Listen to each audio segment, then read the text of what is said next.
E também, se não é inscrito no canal, deixa o like, se inscreve no canal, ativa o sininho das notificações para não perder nenhum vídeo novo desse canal. Estamos de volta, trazendo agora a lição de número 8. 20 de fevereiro de 2022. A lei e os evangelhos revelam Jesus. O texto áureo está escrito em Deuteronômio, capítulo 6, versículo 4. Ouve, Israel, o Senhor, nosso Deus, é o único Senhor. Verdade prática, a lei não salva, mas esboça o plano da redenção em Cristo, confirmado nos Evangelhos. Muito bem. Temos uma leitura bíblica em classe que está em Deuteronômio, capítulo 6, o versículo 4 até o 9, e também em Lucas, capítulo 1, Evangelho segundo escreveu Lucas, capítulo 1, versículo de 1 ao 4. Muito bem. Falando da lei e os evangelhos que revelam Jesus, é interessante lembrar que Paulo disse: se alguém trouxer outro evangelho, seja anátema, sem valor. Então, a Bíblia contém apenas um evangelho. É por isso que os três evangelistas, primeiro Mateus, Marcos e Lucas, são chamados de evangelhos ou evangelho sinótico. E as três pessoas têm a mesma visão acerca da pessoa do Senhor Jesus. Diferente de João, que na lição é chamado do quarto evangelho, mas é o evangelho segundo escreveu João. Não tem primeiro evangelho, segundo evangelho, nem terceiro evangelho, nem quarto evangelho. Só tem o evangelho do nosso Senhor e Salvador Jesus Cristo. Muito bem. João já apresenta Jesus como o Verbo encarnado, que se fez carne e habitou entre nós. Que no princípio era o Verbo. Ele vai dizer da divindade de Jesus. Sabendo disso e entendendo que só temos um evangelho na Bíblia, é por isso que em algumas traduções está escrito Evangelho segundo escreveu Mateus, Marcos, Lucas e João. Porque o evangelho não é de Marcos, o evangelho não é de Mateus, nem tampouco de Lucas, nem de João. O evangelho é do Senhor Jesus. Muito bem. Temos uma introdução interessante. A lei e os evangelhos, está aqui no plural, pertencem respectivamente ao Antigo e ao Novo Testamento. São livros sagrados de origem divina que integram o cânon das Escrituras, possuem igual autoridade como regra de fé e prática, porém com funções distintas. Quando o título vai dizer que a lei e os evangelhos revelam Jesus, a lei e os quatro evangelistas revelam Jesus. O que é a lei? Primeiro temos que entender o que é a lei. A lei refere-se ao Pentateuco, aos 5 primeiros livros da Bíblia, que são Gênesis, Êxodo, Levítico, Números e Deuteronômio. Muito bem, esses 5 livros da Bíblia, os primeiros 5 livros, são chamados de Pentateuco e também de Torá. É a Bíblia dos judeus. Muito bem. Tem aqui no primeiro ponto da lição, o Pentateuco, a lei de Deus. É interessante que quando está escrito lei do Senhor, lei de Deus, o autor vai dizer aqui uma realidade, é uma coisa só. A lei de Deus e a lei do Senhor é a mesma coisa. Você vê escrito lei de Moisés, lei de Deus e lei do Senhor, nesse primeiro tópico, no primeiro ponto, mas quer dizer a mesma coisa. Porque a lei que veio através de Moisés, simplesmente não foi do seu próprio pensamento, do seu próprio coração, Mas o que Moisés escreveu foi o que Deus soprou, foi inspirado por Deus. Então vem de Deus. Então a lei não é propriamente de Moisés, a lei é de Deus, é do Senhor. E o que Moisés escreve é de Deus. Muito bem. Os adventistas fazem uma separação, né? Eles separam uma coisa. Eles dizem que a lei do Senhor é uma coisa e a lei de Moisés é outra. Para dar base ao que? A guarda do sábado. Não é verdade? Para dar base à guarda do sábado. Eles fazem a separação. A lei de Moisés é o Pentateuco. E para os adventistas, a lei do Senhor é os 10 mandamentos. Porém, os 10 mandamentos estão inclusos dentro do Pentateuco. Então é uma lei só. Tudo é lei de Deus, né? Porque a guarda do sábado fica para os judeus. E nós que somos gentios não temos obrigação na guarda do sábado, nem na circuncisão e outras práticas mais. Mas alguns ainda querem impor isso, né? Mas Pedro disse que nada mais vai ser imposto a nós. E aceitamos o Evangelho do nosso Senhor e Salvador Jesus Cristo. Os judeus que se converteram ao cristianismo, não seria mais nada imposto, nenhum peso a mais, como guarda de sábado e outras ordenanças. E a lei de Deus, a lei do Senhor, a lei de Moisés, não são apenas os 10 mandamentos, mas é lei para todo tipo de coisa, né? Lei para a limpeza, para os dejetos não estarem no meio do arraial, tinha lei para isso. Para o saneamento básico, tinha lei. Para a mulher, no tempo da sua impureza, quando vinha, né, na mensalidade, onde acontece o fluxo, né, do sangue. E havia leis para todas as coisas, não somente 10 mandamentos e nem somente 5 livros, como o Pentateuco, mas as leis eram muitas. São 613 ordenanças que havia. Então ninguém era capaz de cumprir tudo isso. Mas a Bíblia diz que Jesus veio e cumpriu toda a lei. Muito bem. Aí você vê, falando da lei, segundo subtópico do primeiro tópico, a grandeza da lei, né? Estuda-se a lei sob 3 aspectos: morais, aspectos civis e também cerimoniais. Então, foi dividido por São Tomás de Aquino, um teólogo católico, que dividiu e deu nome às leis, essas leis, né? E fez essa divisão, né? A lei, os aspectos morais, que possuem validade permanente para todos os povos, as leis cerimoniais, que tratam da liturgia religiosa, dos sacrifícios, né, do culto, e a lei civil, ou leis civis, que dizem respeito à responsabilidade do israelita como cidadão. Na nossa declaração de fé, na página 151, você vai encontrar, né, a declaração de fé das Assembleias de Deus. Você vai ver, na página 151, você vai encontrar algo mais detalhado sobre a grandeza da lei, né? Muito bem.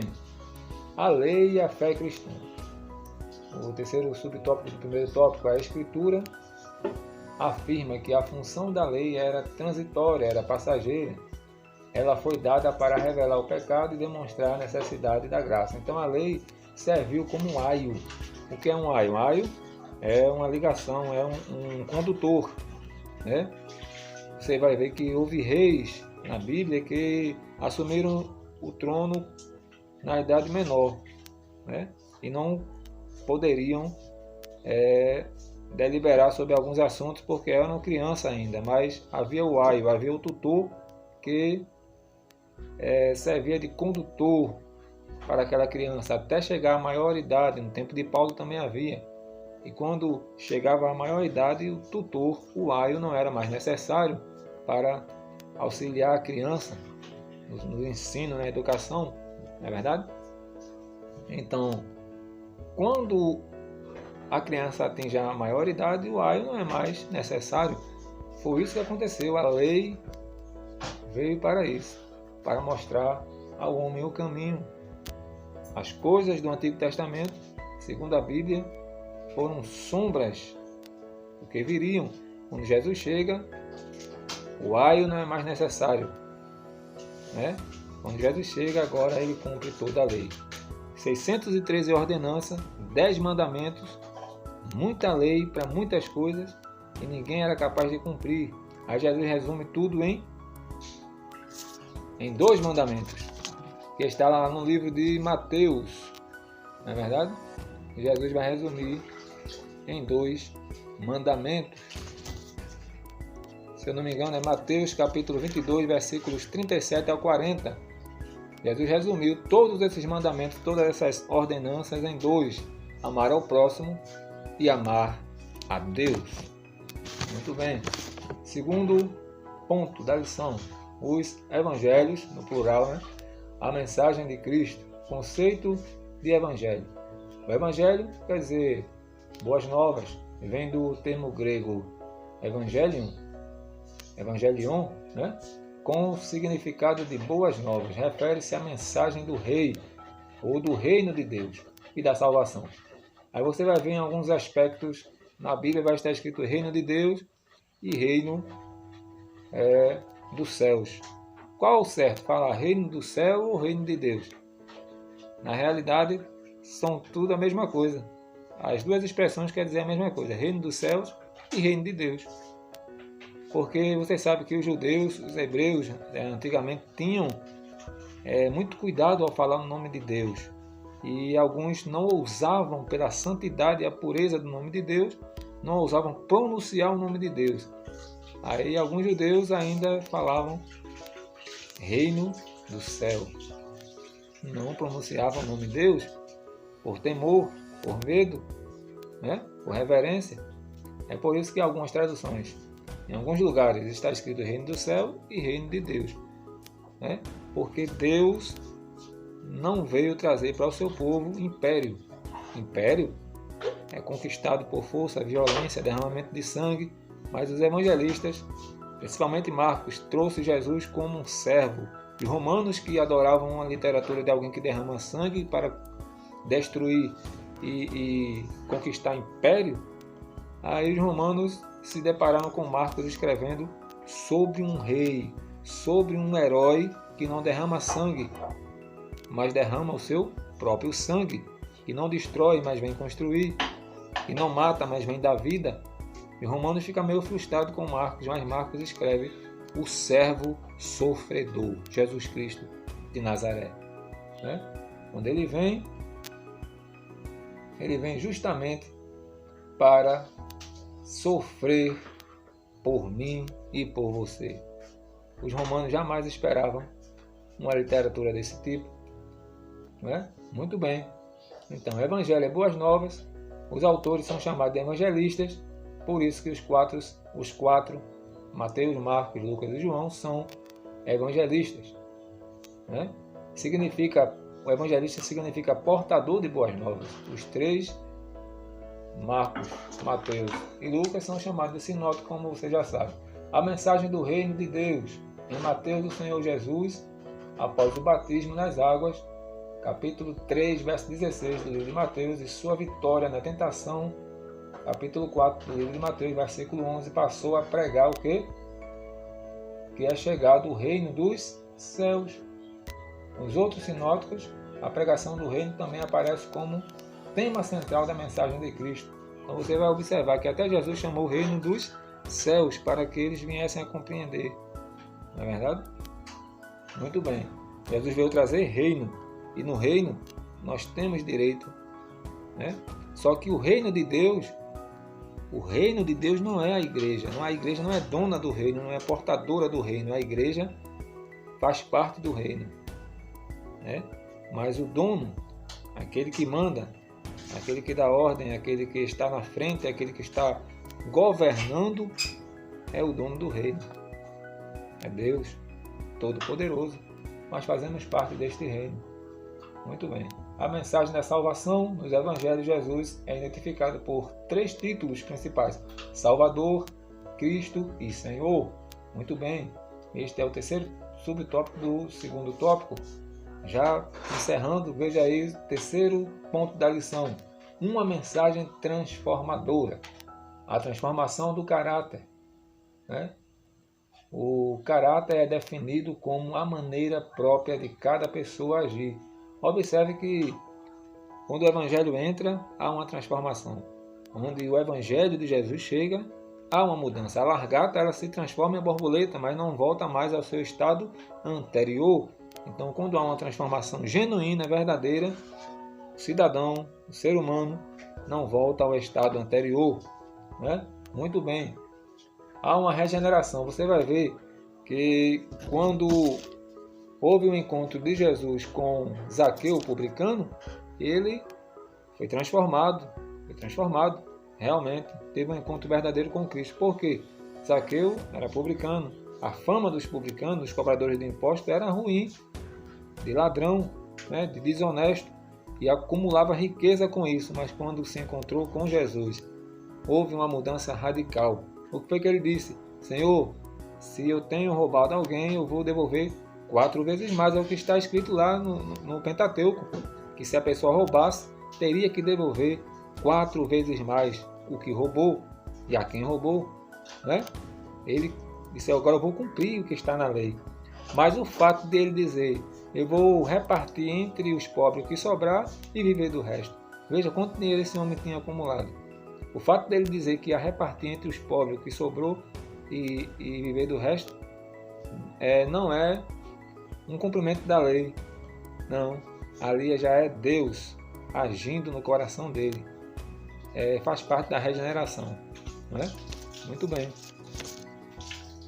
Neste terceiro ponto da lição, o segundo ponto, segundo subtópico, a restauração da família.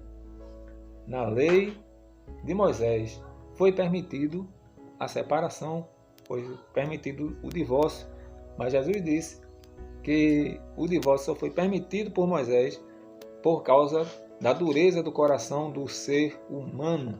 Né? E se pode se afastar ou se separar, alguns se apoiam nisso, né? Se houver traição de algum dos cônjuges, né? Se houver traição, pode haver uma separação. Porém, Jesus disse que o que Deus uniu, não separe o homem. Mateus 19:6. É muito interessante. Mateus 19, 4-8, vai falar acerca deste divórcio, desta separação, que é permitida, porque não foi permissão de Deus, porque Ele queria, foi tolerado por Deus. Uma coisa é ser tolerado por Deus, uma coisa é a vontade de Deus. A vontade de Deus é que o homem e mulher se unam no casamento até que a morte os separe. Já ouviu essa expressão? Até que a morte os separe. Foi o que Jesus disse, que Deus uniu, não separe o mundo. Mas em caso de morte, Romanos capítulo 7, versículo 2, a mulher não está mais ligada ao homem. Se o homem morrer, né? A mulher agora está livre para casar, ou vice-versa. E em caso de a mulher é crente e o homem não. Se o homem que não é crente deixar o lar e pedir divórcio, a mulher também estará livre para o casamento com um crente. No mesmo caso, o outro lado, né? Se o esposo for crente e a mulher não, e a mulher que não é crente decidir deixar o lar e separar-se, também poderá se casar com alguém crente também e continuar sendo fiel ao Senhor. Muito bem, já chegando neste final, a regeneração da sociedade. Nossa declaração de fé afirma que a estrutura dos 10 mandamentos que fazem parte da lei diz respeito a Deus e à sociedade. e envolve pensamentos, palavras e obras. O Senhor Jesus ensinou que todo o sistema mosaico, a lei e os profetas, está resumido em duas ações: amar ao Senhor e amar ao próximo. Quem ama o próximo, quem ama a Deus, ama o próximo. Não é verdade? Muito bem, chegando ao final do comentário desta lição, não temos mais como prolongar para não ficar muito longo o vídeo. Mateus 22, verso 37 ao 40, está escrito que Jesus resumiu todo o mandamento. Você vai ver que era permitido ou era ordenado, segundo aqui o texto bíblico da lição, já encerrando, Deuteronômio capítulo 6, versículo 4 ao 9, está escrito: estas palavras que hoje te ordeno estarão no teu coração, ensinarás a teus filhos, deitados, levantando-se no caminho, e também colocarás na testa, no braço. Aí você vai ver que era um sinal de que naquela casa, quando eles colocavam no umbral da porta da casa, o texto bíblico da Torá, era um sinal que aquela casa, eles tinham um ensino e que a palavra de Deus era obedecida ali. Porém, ter a palavra, saber da palavra, conhecer a palavra, é diferente de praticar a palavra. Moisés, ele escreveu isso, segundo esse texto bíblico, da leitura bíblica em classe, disse que era para manter o conhecimento bíblico, o conhecimento da Torá, da palavra, sempre na família. Mas a prática da palavra é mais importante, não é verdade? Muito bem. Esse fato de colocar uma faixa no umbral da porta com o texto bíblico, esta faixa é chamada de mezuzá, ou mezuzã. Salmo 121, versículo 8. Eles colocavam a faixa no umbral da porta. Todo mundo que passava sabia que aquela casa ali tinha a palavra, E os filactérios, que Jesus falou em Mateus 23 e 5, Jesus disse: não adianta usar os filactérios, que são recipientes que continham trechos da Torá. Eles colocavam no braço, na testa. Jesus disse: não adianta. Eles estão fazendo isso para que os homens vejam. Porque diferente do que Moisés disse, que era para colocar isso para o aprendizado da família, para a prática, para a obediência, na testa, nos braços, no caminho, ensinando aos filhos. O propósito de Moisés aqui era o quê? Era que a palavra de Deus tivesse primazia na vida deles, eles praticassem.